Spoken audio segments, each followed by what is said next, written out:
All right. Bill Kennick on, I don't know, Saturday morning. Now we are just reading Toynbee over there at Burger King.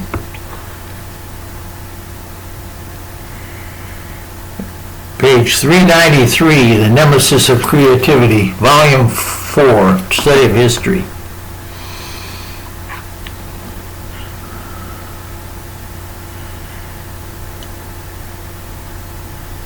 Something about in and after their 100 Years' War is one example of a social law that comes into play in conflicts in which the antagonists are not on an equality on their level of civilization.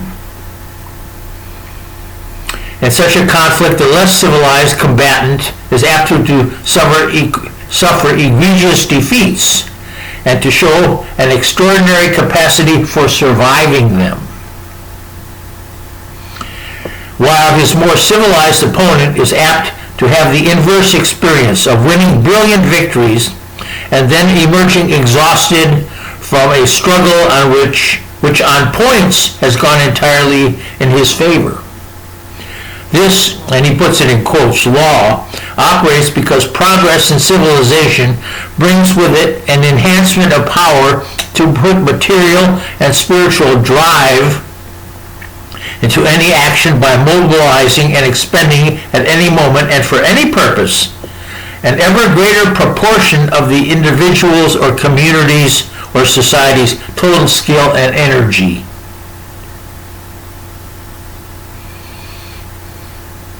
In a creative or constructive enterprises, this gift tells, of course, wholly is in the possessor's favor and thereby becomes the cause of further progress, besides being the reward of progress already achieved. But in all great gifts of the gods, this enhanced capacity for effective action is an edged tool which be used at will for either good or evil by the creatures into whose hands it has been placed. And the potentialities for evil are let loose as soon as it is employed in a destructive activity like war. So,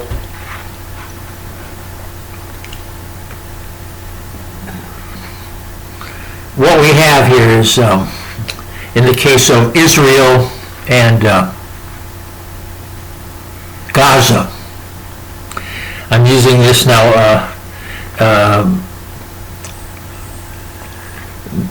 Toynbee uses the term civilized, the more civilized and the less civilized. And we will,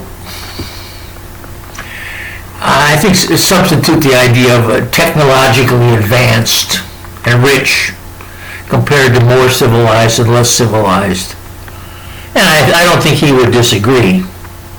But he's talking about the Roman Empire versus Bulgaria, where, Rome was clearly more civilized in the sense of what civilization is, building cities and roads and all those Roman kind of things. But you see, what happens is Israel, now coming to the point where I see an analogy, Israel is putting all its money, it's costing them $1 million to kill one Arab, let's say, and he's putting all their industrial capacity and energy and moral energy, and I'm sure by this time they're feeling very sick about it, as is the whole world. And people are moving away from Israel. So when we're done with the war and Israel has had all these what they call, it's one on points. They put all their material and spiritual drive, as a civilization does. They're using their cleverest tools, but unfortunately they're using it for evil purpose, and Toynbee seems to think that when you engage in war, basically this destroys you as much as it destroys the next guy. So So doing evil things like slaughtering Palestinians is destroying Israel as well.